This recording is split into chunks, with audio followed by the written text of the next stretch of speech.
La situation économique de la Nouvelle-Calédonie est au plus mal. Si le gouvernement et les provinces ont déjà réduit la voilure, les communes aussi se mettent en rang de marche pour ce début d'année. En province nord, la commune de Yinguen n'a toujours pas lancé les inscriptions au transport scolaire et pour cause, le manque de moyens les oblige à revoir leur tarification.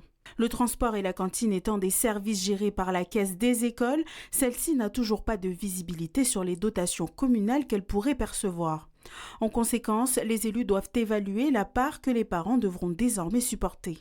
Par rapport à la situation qu'on traverse, là, difficilement, là, je dis la priorité pour le conseil municipal, c'est un peu ça, de maintenir le transport scolaire et surtout les repas. C'est ce qu'on va demander aux parents, c'est de beaucoup participer. Par exemple, au niveau transport, il y aura une augmentation, plus de 25% de ce que nous on a toujours demandé les autres années. Et puis voilà, on va dire 25%, 50%. La participation des parents pour pouvoir subvenir aux besoins de nos enfants.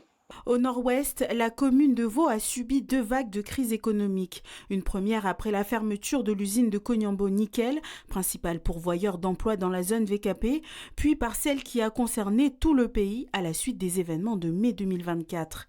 Elle a dû également prendre des mesures drastiques, notamment au niveau de son fonctionnement. Depuis le mois d'août, on a pris des mesures, des efforts ont été demandés aux employés de la commune avec un budget, on a dit à 50% en salaire, en partiel.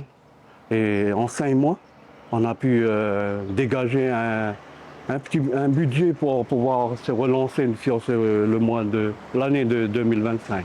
Les services, on les maintient. Le transport, on a dit l'enseignement, on le met en avant, on le garde pour nos enfants. L'effort va être fait au niveau de la commune sur l'enseignement.